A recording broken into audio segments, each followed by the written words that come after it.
Hello, good afternoon. How are you? I am fine. And you? Espero que todos vocês estejam bem, queridos alunos do quarto e do quinto ano, e sejam muito bem-vindos à nossa 14ª aula de inglês. Estão animados? Porque eu estou super animado. Então vamos comigo? Vamos sim.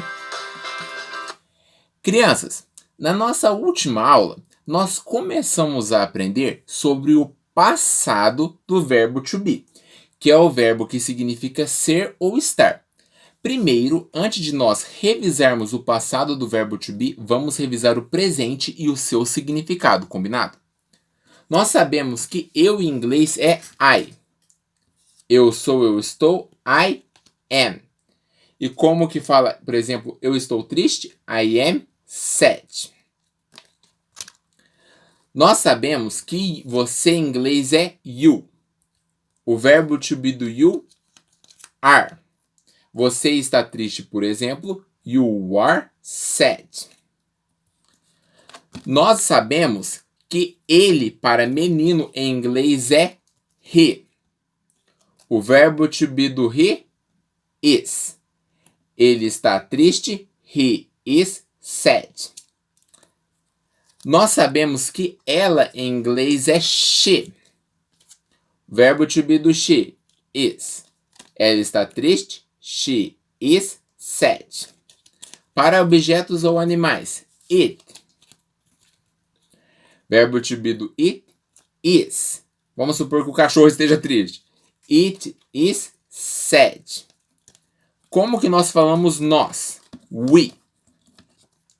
Verbo to be do we, are.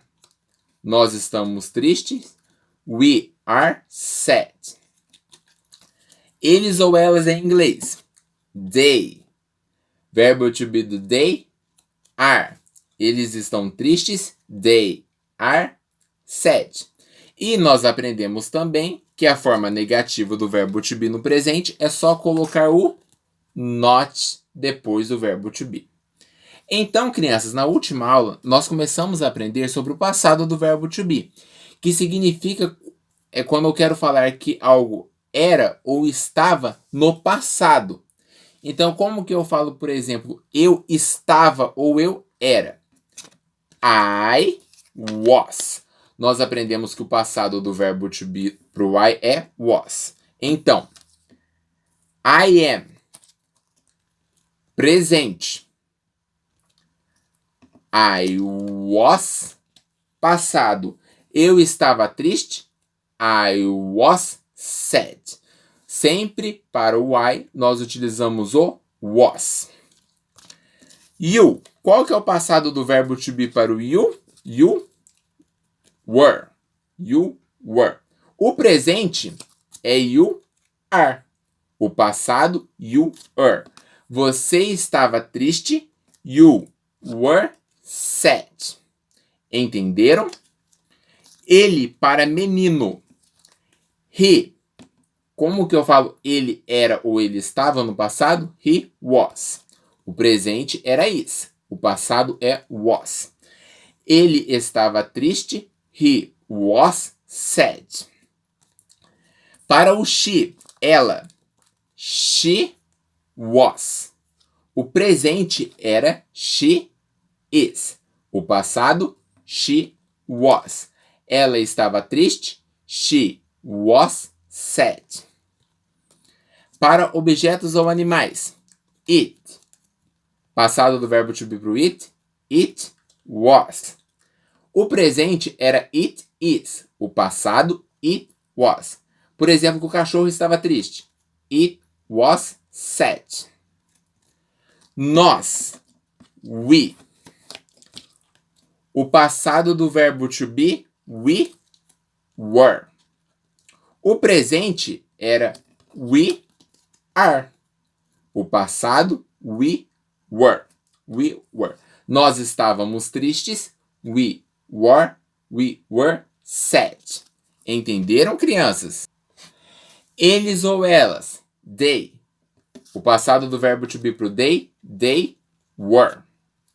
Como que era o presente? They are. Eles são, eles estão. Passado, they were. Eles estavam tristes. They were sad.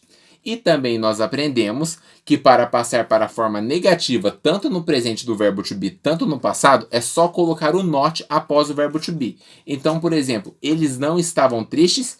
They were not sad.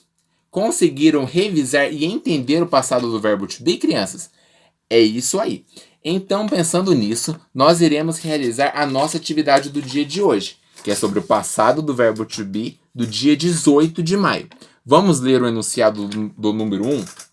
Abaixo se encontram algumas frases. Marque T, true, para as frases que estiverem escritas de maneira correta em relação ao passado do verbo to be. E F, de false, para as falsas. Em seguida, corrija as erradas. Então, o que vocês vão fazer, crianças?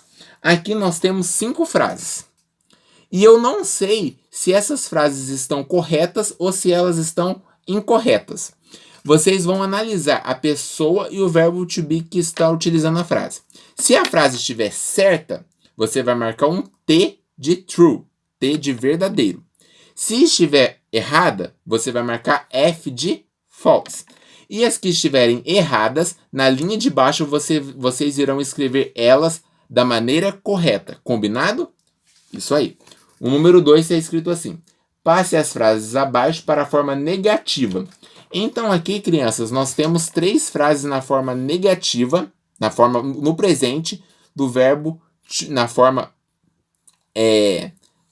positiva. Nós temos aqui 3 frases na forma positiva do passado do verbo to be. Vocês irão passar elas para a forma negativa. Como é passar para a forma negativa? É só depois do was ou do were, que são os verbos to be no passado, colocar o not. É só acrescentar o not depois do verbo to be. Conseguiram entender, crianças?